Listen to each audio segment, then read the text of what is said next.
Good morning, everyone. We're returning to AI Showbiz Summit 4.0, and I have Anastasia Prosinia, founder and CEO of Stellar Amenities, here with us. Thank you so much, Molly. It's really a pleasure to talk to you today, and thank you so much for having me today. My name is Anastasia. Thank you, Molly, for describing introduction and giving the short introduction for me. So I am the founder and CEO of Stellar Mentis. Stellar Mentis is the company which designs highly functional and comfortable spaces in small spaces from Earth to Mars and everywhere in between. Our mission is to lower behavioral health risks and boost the crew's productivity to enable the multiplanetary future of humanity. So, yeah, let's get started.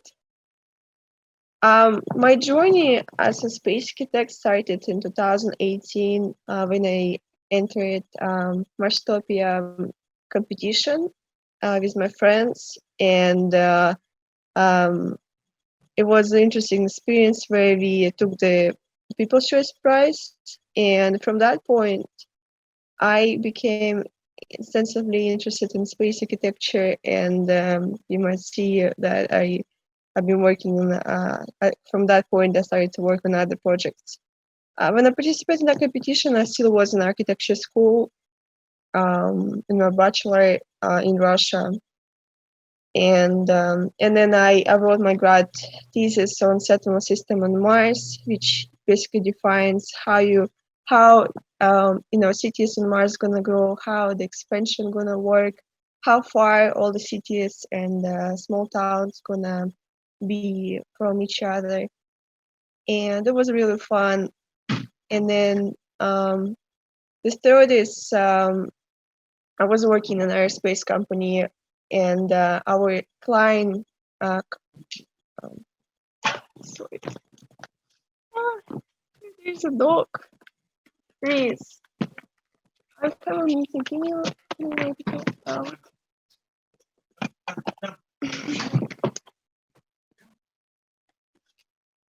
Sorry for that. So I was working in an aerospace company in Houston, where I designed multifunctional spaces for dual users.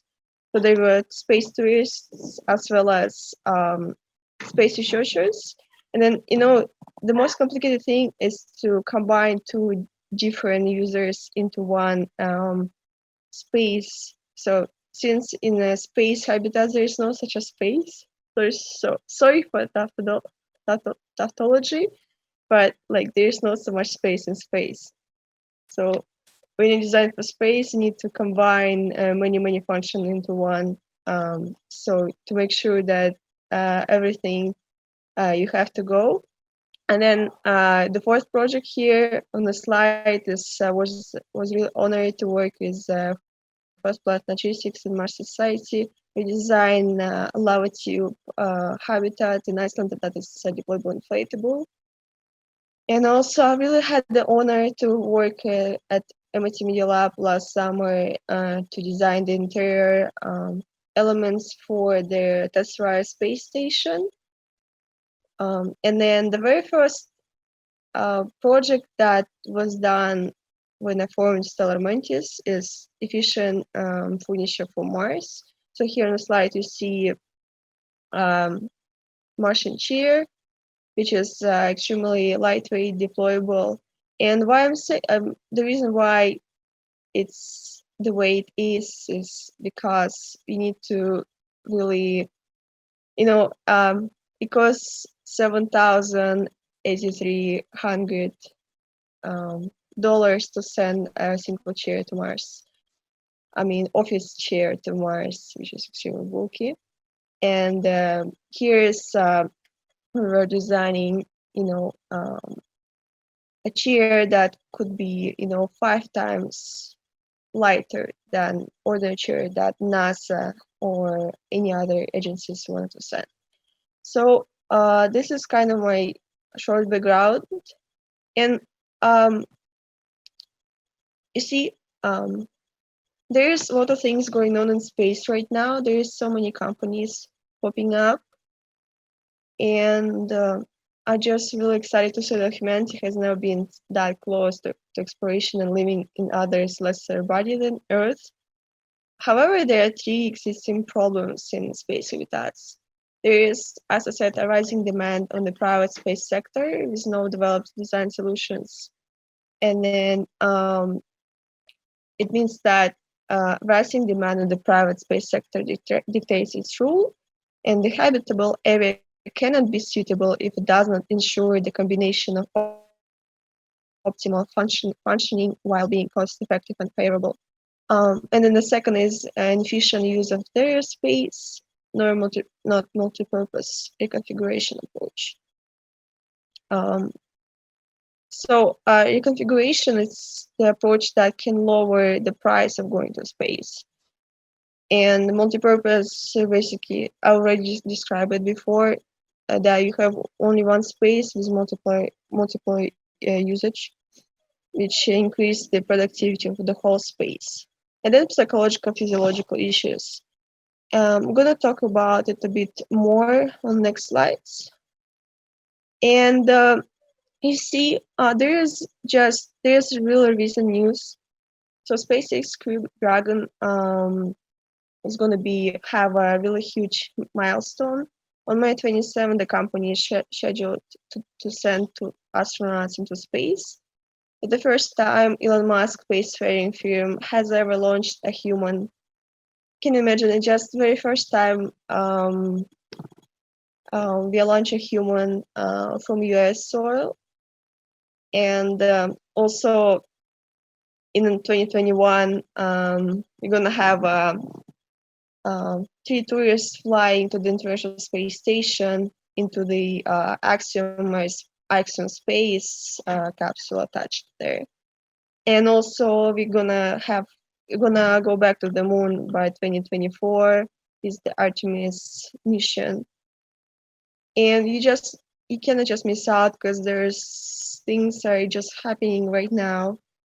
And since people are going, they need place to live. So there's timeline that the moon is 2024. The Mars, Elon Musk says that it's going to be in the middle of 2020s. NASA plans to do so a bit later, but still, it just really it's going to happen in our lifetime. And this is how habitats look right now. It's the first international space station, and then this is the picture. The second picture is from analog here, where astronauts live in isolation at Johnson Space Center. So you see, not really pleasing environment. And also there is analog astronauts living in Mars Desert Research Station. And this is very utilitarian design, and no one wants to stay here and live in this environment. And especially when you're living, if you are traveling to Mars, which is around 7 months one way, and then you stay on the surface for around a year, and then you go back. So imagine how long is this? And especially when you, of course, you're not going alone, you're going with a crew. And when you're going with the crew, there's the second biggest problems that can arise is the behavioral crew, human behavior risks. Basically means that any conflict arises in your crew gonna be a huge danger to your mission, because in every mission everybody is responsible for a certain thing, and you just better to get along with your crewmates. And the theory says that if you create an appealing environment that can facilitate their collaboration, facilitate their well-being, so it will prolong the mission, the duration of missions. Thus, we will be able to go to Mars and stay mentally healthy. So as I said, the overall success of a space mission accrues of human strives, no barely survive. And give me 1 second. And experimenters will solve this. We complement space habitats with lightweight, deployable, and configurable elements to support extraterrestrial well-being. And our target customers is free flyers, commercial modules attached to the ISS, as I mentioned, like Axiom Space. They already attached their module just a few months ago. And then commercial space stations, Lunar Orbital Platform Gateway, which is going to be constructed within a few years, and surface habitats on the Moon and Mars, which is going to be within 10 years. And you can see in this chart that this is like once SpaceX successfully launched their first payload, you see that this so many companies advised, so many interest, and then the investment into space also became bigger. And then as for now, as the end 2018, there are 13 companies developing space habitats, 15 companies develop surface habitats, and 12 space tourism companies, which will be great would be great contractors for them. I might pass this slide. So we providing consulting services for aerospace companies, collaborate with filmmakers, and do outreach activities to promote the NASA's field of space architecture. So we are not only focusing on space architecture itself as service providers and designers, but also we reimagine the way how we're going to live in space. Because I think that the picture why there's not so many people in space, because nobody really show what we can do in space, what kind of different activities we could do, and we would never be able to have it on Earth. So through my art, I'm also an artist. So through my art, I reimagine how and why and when and all these questions living in space. And then especially space architecture, it's emerging field, and it's important to do outreach activities like this, like I'm giving a presentation right now, because to increase the awareness of people. And also I just launched 2 months ago, I launched Space Architecture Talks, where I invite renowned speakers from different fields, but they're all united by the idea of becoming multiplanetary species and have a design approach in space habitats. So I invite Hollywood visionaries, sci-fi authors, space architects, designers, and more. And this is some pictures of my outreach activities. And I found out that in this situation of coronavirus, I am the spread of coronavirus more or less contending with emotional challenges of living in varying degrees of isolation. And after the coronavirus itself, away from the secondary consequences will come, for example, exacerbation of mental illness associated with forced long-term constant stress. And also depression, anxiety, and post-traumatic stress disorder will affect millions of Americans years to come. And the knowledge that I studied master's in space architecture in Houston, and I studied many courses on that. So I can call myself pretty much knowledgeable space architect. So I wrote a booklet that is really free to download, and I will give links. I will send links to the chat. So you just go ahead and download. But basically, it's about how you can improve your house conditions right now as like to make it feels like it's you're actually outside. So it's about how you usually design spacecrafts, but transfer it into your home. And let's become multiplanetary species with ease and comfort. And thank you so much again for having me here. I'm so much excited with the audience, and please connect with us. If you have any question, email me at hello@stellarmantis.space. And our website is stellarmantis.space, Facebook at stellarmantis. So yeah, check that out. Happy to talk to you and their sources. And thank you so much. I'm ready to take any questions. Bye, Greg. Sounds good. Hi.